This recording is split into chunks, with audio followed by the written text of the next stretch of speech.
നമസ്കാരം. മലക്കോട്ടെ വാലിബൻ സിനിമ കണ്ടു. എനിക്ക് റിവ്യൂ അല്ല ഞാൻ പറയുന്നത്, റിവ്യൂ പറയാനുള്ള താത്വികമായിട്ടുള്ള ജ്ഞാനം, ടെക്നിക്കലി പരമായിട്ടുള്ള ഇൻഫർമേഷൻ, സിനിമയ്ക്കകത്ത് പ്രവർത്തിച്ചിട്ടുള്ള പ്രവർത്തന പരിചയം ഇതൊന്നും എനിക്കില്ല. ഞാൻ പറയുന്ന ഒപ്പീനിയനാണ്. എന്നെ സംബന്ധിച്ചിടത്തോളം എൻ്റെ ഒപ്പീനിയൻ, മലക്കോട്ടെ വാലിബൻ സിനിമ എനിക്കിഷ്ടപ്പെട്ടു. സിനിമയിൽ കാണിക്കുന്ന ആ സിനിമ ഉപയോഗിച്ചിരിക്കുന്ന ഒരു ട്രീറ്റ്മെൻ്റ് ഉണ്ട്. ഇപ്പോൾ നമ്മൾ മലയാള സിനിമയിലോ അല്ലെങ്കിൽ ഇന്ത്യൻ സിനിമയിലോ അത്രയും കാണാത്ത ഒരു വ്യത്യസ്ത തലത്തിലാണ് ഈ സിനിമയുടെ ഒരു ട്രീറ്റ്മെൻറ്റ് എന്ന് പറയുന്നത്. അതായത് ഈ ചില ഫ്രെയിംസൊക്കെ കാണുന്ന സമയത്ത് എനിക്ക് നമ്മുടെ വോയിസ് ബ്രദേഴ്സിൻ്റെ സിനിമകൾ പോലെ മറ്റേ ബല്ലഡ് ഓഫ് ബസ്റ്റേഴ്സ് ക്രക്സിലത്തൊക്കെ ഇതൊക്കെ ഓർമ്മ വരുന്നത്. ആ സ്റ്റാറ്റിക്കായിട്ട് വെക്കുന്ന ലോങ് വൈഡിൽ വെക്കുന്ന ലാൻഡ്സ്കേപ്പായിട്ടുള്ള ഫ്രെയിമൊക്കെ കാണുമ്പോൾ എനിക്ക് അതൊക്കെയാണ് തോന്നുന്നത്.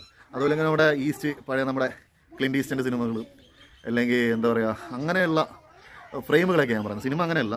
ഇപ്പോൾ ഷോലയായിട്ടൊക്കെ ഇപ്പോൾ ലാലേട്ടൻ തന്നെ പറഞ്ഞെങ്കിൽ സിനിമ ഒരു ഷോലയെ പോലെയാണ്. ഷോലയെന്ന് പറയാൻ പറ്റില്ല. ഷോല എന്ന് പറയുമ്പോൾ തിയേറ്ററിൽ ഭയങ്കര ബ്ലോക്ക് ബസ്റ്റർ അടിച്ച സിനിമയാണ്. അപ്പോൾ അതിനൊക്കെ ഒരു എക്സ്പെരിമെൻ്റലായിരുന്നു. ഇപ്പോൾ എനിക്ക് ഓർമ്മ വന്നത് പണ്ട് നമ്മൾ ഡബിൾ ബാരൽ ഇറങ്ങിയ സമയത്ത് ഒരു ബിഗ് ബഡ്ജറ്റ് എക്സ്പെരിമെൻ്റ് സിനിമയായിരുന്നല്ലോ, തിയേറ്ററിൽ 8 നില പൊട്ടിപ്പോയ സിനിമ. ആ സിനിമ ഞാൻ തന്നെ തിയേറ്ററിൽ ഒരു 2-3 തവണ എങ്ങനെ ഞാൻ കണ്ടിട്ടുണ്ടാവും. കാരണം അത്രയും ആസ്വദിക്കാനുള്ളൊരു സാധനം സിനിമയ്ക്കകത്തുണ്ടായിരുന്നു. പക്ഷെ അപ്പോഴും പ്രേക്ഷകർ ആ സിനിമ ആ സമയത്ത് ഏറ്റെടുത്തില്ല. തിയേറ്ററിൽ വൻ പരാജയമായിരുന്നു സിനിമ. അത് പൃഥ്വിരാജൻ്റെ പല ഇൻ്റർവ്യൂവിലും പറഞ്ഞാൽ നമുക്ക് കേൾക്കാൻ പറ്റി. ഇത് പുള്ളിയൊരു സിനിമ വിജയിക്കില്ലെന്ന് പുള്ളിക്കറിയാം. പക്ഷേ ഇങ്ങനെ ഒരു എക്സ്പെരിമെൻറ്റ് എടുക്കാൻ തയ്യാറായതുകൊണ്ടാണ് പുള്ളി തന്നെ പ്രൊഡ്യൂസ് ചെയ്ത് വേറെ ആരെ കൊണ്ട് പ്രൊഡ്യൂസ് ചെയ്യിപ്പിക്കാതെ എന്നൊക്കെയുള്ള ഗാനൊക്കെ നിങ്ങൾ കിട്ടണം. എന്തായാലും ആ സമയത്ത് ഈ സിനിമ എനിക്കിഷ്ടപ്പെട്ടെന്നൊക്കെ പറഞ്ഞാൽ പല ആൾക്കാരെന്നൊക്കെ എതിരെ ഏതൊക്കെ പറഞ്ഞിട്ട് ഡബിൾ ബാരല്ല എന്തൊരു സിനിമയാടാ എന്നൊക്കെ. പ്രത്യേകിച്ച് ഞാൻ ഈ മൾട്ടിമീഡിയ ഞാൻ പഠിക്കുന്ന സമയത്ത്, കോളേജിൽ പഠിക്കുന്ന സമയത്ത് നമ്മുടെ ഈ VFXൻ്റെ സാറുണ്ടേ, പുള്ളി ഈ ഡബിൾ ബാരൽ സിനിമയ്ക്കകത്ത് ഈ ഹെലികോപ്റ്ററിന് താഴെ ഫയർ ചെയ്യുന്നൊരു സീനുണ്ട്, വില്ലൻ. അപ്പോൾ അതിൻ്റെ ഫയർ സെറ്റ് ചെയ്ത് പുള്ളിയാണ് അത്ര. അപ്പോൾ പുള്ളി നമ്മളിങ്ങനെ പറയാം. അപ്പോൾ പുള്ളി ഇങ്ങനെ നിങ്ങൾ വിചാരിക്കരുത്, എനിക്ക് ഒരു പറയാൻ നടക്കുന്നുണ്ട്, നമ്മൾ ഡബിൾ ബാരൽ സിനിമയില്ലേ അതിൻ്റെ ഈ സാധനം ഞാൻ ചെയ്തതാണ്. അപ്പം അങ്ങനെ അത്രയും തരണ്ടായിട്ടൊരു സിനിമയായിരുന്നു ഡബിൾ ബാരൽ. ഇന്ന് ഡബിൾ ബാരലിനെ കുറിച്ച് ആൾക്കാർക്ക് പറയാം 100 നാക്ക LJP മാജിക് എന്നൊക്കെ പറഞ്ഞുകൊണ്ട് വരും. ഡബിൾ ബാരൽ അടിപൊളിയായിരുന്നു.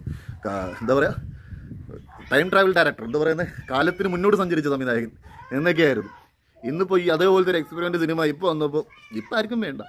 ഇനിയിപ്പോൾ 4-5 വർഷം കഴിയുമ്പോഴോ ചിലപ്പോൾ സിനിമ അയ്യോ അത് നല്ല സിനിമയായിരുന്നു കേട്ടോ, തിയേറ്ററിൽ മിസ്സായിപ്പോയി കേട്ടോ എന്നൊക്കെ പറയാനുള്ള സാധ്യതയുണ്ട്. മാത്രമല്ല മലക്കോട്ടെ വാലിബൻ ഇനി OTT പോയി കഴിഞ്ഞാൽ ഈ അന്യ സംസ്ഥാനത്തിലെ ആൾക്കാരൊക്കെ സിനിമ കണ്ട് ഭയങ്കര നല്ല രീതിയിൽ അഭിപ്രായം പറയാനുള്ള സാധ്യതയുണ്ട്. മലയാളികളെ സംബന്ധിച്ചിടത്തോളം മലയാളികൾക്ക് പിന്നെ മലയാള സിനിമയുടെ പുച്ഛമാണല്ലോ. ഇവിടെ ഹിന്ദിയും തമിഴും ഒക്കെയാണ് റെക്കോർഡ് കളക്ഷൻസൊക്കെ എടുത്തുകൊണ്ട് പോകുന്നത്. മലയാളികൾക്ക് മലയാള സിനിമ വേണ്ട. എന്തിനാ ഈ മലയാള സിനിമ പിടിച്ചുകൊണ്ടിരിക്കുന്നത്? വേണ്ടെന്ന് പുച്ഛമോ മലയാള സിനിമയോട്? അയ്യോ ഇത്രയും ഒരു സിനിമ നിങ്ങൾക്ക് ഇഷ്ടപ്പെട്ടില്ലെങ്കിൽ ഓക്കെ, ഇഷ്ടപ്പെട്ടില്ല, നിങ്ങളുടേതായ പെർസ്പെക്റ്റീവ് ആയിരിക്കും. ഇപ്പോൾ മറ്റുള്ളവനെ കാണുന്നതിന് തടസ്സപ്പെടുന്ന രീതിയിലുള്ള ഈ അഭിപ്രായ പ്രകടനം ഇത്തിരി ഓവറാണ്. കാണാനുള്ളവർക്കൊരു അവസരം ഉണ്ടാവണം. ചിലപ്പോൾ ചില ആളുകൾക്ക് ഈ സിനിമ കണ്ട് ഇഷ്ടപ്പെട്ടേക്കാം. അപ്പോൾ അവർക്ക് സിനിമ കാണാനുള്ള അവസരം ഇല്ലാതാവും. കാരണം എല്ലാവരും ഇങ്ങനെ നെഗറ്റീവ് പറയുമ്പോൾ സ്വാഭാവികമായിട്ട് ആളുകൾ തിയേറ്ററിൽ പോകാത്തൊരു അവസ്ഥയൊക്കെ ഉണ്ടാവാം. പിന്നെ ചില ആളുകൾ മറ്റേ cup of tea, no time to die അല്ല, എന്താ നോ ഇംപ്രസോ, അങ്ങനെയൊക്കെ കുറേ പറഞ്ഞുകൊണ്ട് വരുന്നുണ്ട്. അപ്പോൾ അതിന് ഇത് LJP എന്തോ പ്രസ് മീറ്റൊക്കെ വിളിച്ചിട്ടുണ്ട്. അതിനകത്ത് every one cup of tea ഒന്നുമല്ല. എല്ലാവർക്കും അങ്ങനെ പറയുന്ന സമയത്ത് ഇത് every one cup of tea അല്ല എന്ന് പറയുമ്പോൾ എന്താ പറയുക, ഞാൻ ഭയങ്കര ബുദ്ധിജീവിയും എനിക്ക് ഭയങ്കര സംഭവമാണെന്നുള്ളൊരു ധാരണ ഉണ്ടാവുന്ന LJP പറഞ്ഞാൽ ഭയങ്കര കറക്റ്റാണ്. ഞാൻ പിന്നെ അത് ആലോചിക്കുന്നത് അങ്ങനെയൊന്നുമല്ല. സിനിമ കാണാൻ ആഗ്രഹമുള്ളവർക്ക് കാണാം, അത് നിങ്ങൾ തടസ്സപ്പെടുത്തരുത്. ഇഷ്ടപ്പെടുന്നവരുണ്ടാവാം. ഈ സിനിമയുടെ ഒരു എന്താ പറയുക, ഈ ഫ്രെയിമൊക്കെ കാണാൻ അറ്റ്ലീസ്റ്റ് അതെങ്കിലും കാണാൻ, ചില ഫ്രെയിമൊക്കെ കണ്ട് ഫ്രെയിമും വിഷ്വൽസൊക്കെ ആസ്വദിക്കാൻ വരുന്ന ആൾക്കാരൊക്കെ ഉണ്ടാവില്ല. അവർക്കെങ്കിലും ഇതിന് പോയി കണ്ടുകൂടെ? അതെങ്കിലും കാണാമല്ലോ. OTT ടിക്കറ്റ് എടുത്ത് ഇത് കാണുന്ന വലിയ നഷ്ടമാണോ? അതെങ്കിലും ഇന്ന് കാണാൻ ശ്രമിച്ചുകൂടെ? അല്ല, അത് ഇഷ്ടപ്പെടുന്ന ആൾക്കാരുണ്ടല്ലോ ഭയങ്കര വിഷ്വൽസ് എന്നൊക്കെ പറഞ്ഞ്.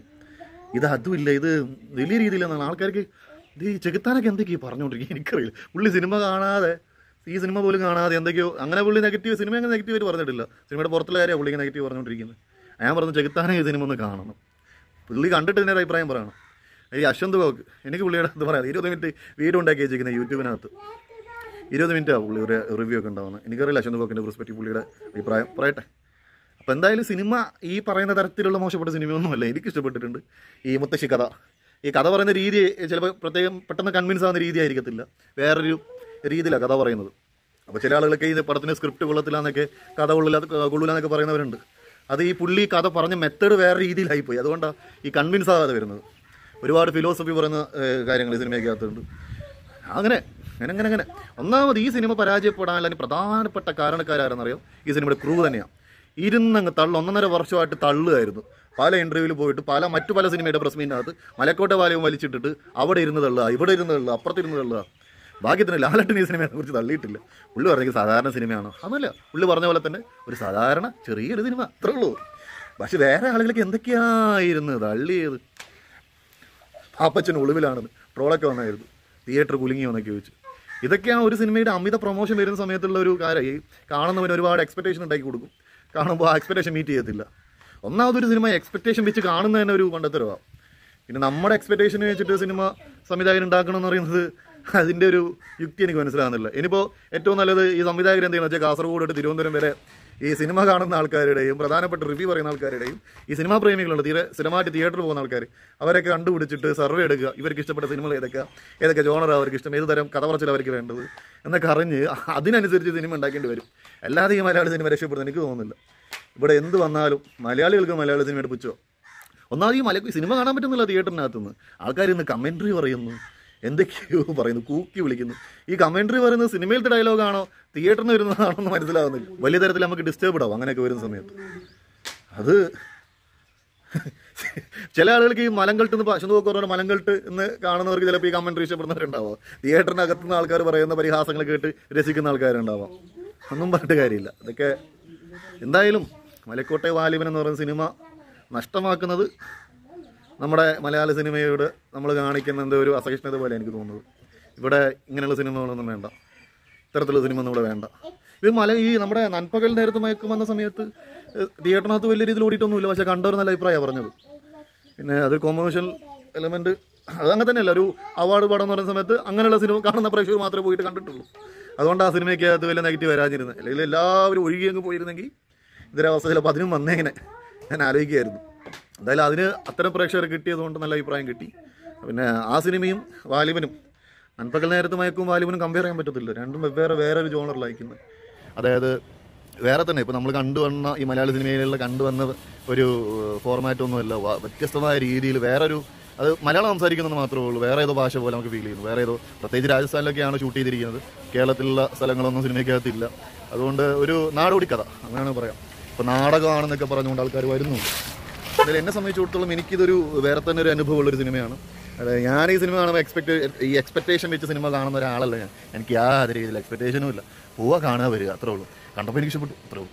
അതായത് ഈ സിനിമയിലുള്ള ഈ ചില ഫ്രെയിംസ് എല്ലാം അടിപൊളിയാണ്. അപ്പോൾ ചില ഫ്രെയിംസ് പറയേണ്ട ആവശ്യമൊന്നുമില്ല, എല്ലാം ഒന്നിനൊന്ന് വെച്ചോ. ഈ ഫോട്ടോഗ്രാഫി പോലെ ഏത് ഫ്രെയിം നോക്കിയാലും അടിപൊളി ഫ്രെയിം. അത് ഈ ക്യാമറ വെക്കുന്നതും അതിൻ്റെ ഇടയ്ക്ക് ഈ ഒരു വേറെ തന്നെ ഒരു രീതി, നമ്മൾ ഇന്ന് കണ്ടു പഴകിച്ച ഈ ഫോർമാറ്റിനേക്കാളും വേറൊരു ക്യാമറ ആംഗിളിനെ കൊണ്ട് എന്തൊക്കെ ചെയ്യാൻ പറ്റും. അല്ലെങ്കിൽ അത് ഈ സ്റ്റാറ്റിക് ആയിട്ടുള്ള കുറേ ഈ നൻപകലൊക്കെ പോലെയുള്ള സ്റ്റാറ്റിക് ആയിട്ട് ഒരു ക്യാമറ വെക്കുന്നതിനകത്ത് കുറേ ആളുകൾ വരുന്നു പോകുന്നുള്ളൂ. അങ്ങനെയുള്ള സാധനങ്ങൾ ഈ സിനിമയ്ക്കകത്തുമുണ്ട്.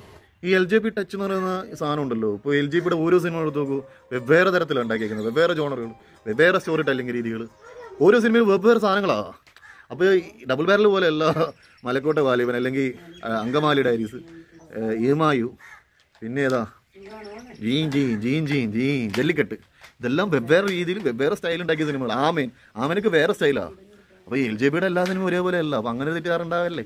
പുള്ളി വേറെ ഏതൊക്കെയോ തരത്തിൽ പുള്ളി ഇങ്ങനെ ഇപ്പോഴും എക്സ്പെരിമെൻറ്റ് പരീക്ഷണം നടത്തിക്കൊണ്ടിരിക്കുക. ചിലത് വിജയിക്കും, പരാജയപ്പെടും. എന്തായാലും സിനിമ നിങ്ങൾ കാണുക, നിങ്ങളുടെ തീരുമാനം. ജസ്റ്റ് ഒന്ന് പോയി കണ്ടു നോക്കുക. അല്ലാതെ ഈ റിവ്യൂവും ആൾക്കാരും പറഞ്ഞ പരിഹാസം കേട്ടിരിക്കാതെ വേണമെന്ന് കണ്ടു നോക്കൂ. കുറച്ച് സമയം ഈ വെറുതെ ഇരിക്കുകയാണെങ്കിൽ ഒന്ന് പോയി കാണുക, അങ്ങനെയൊക്കെ ചെയ്യാമല്ലോ. അല്ലാതെ എല്ലാവരും പറഞ്ഞ് കേട്ട് ഞാൻ കാണുന്നില്ല തീരുമാനിച്ചിരിക്കല്ലേ.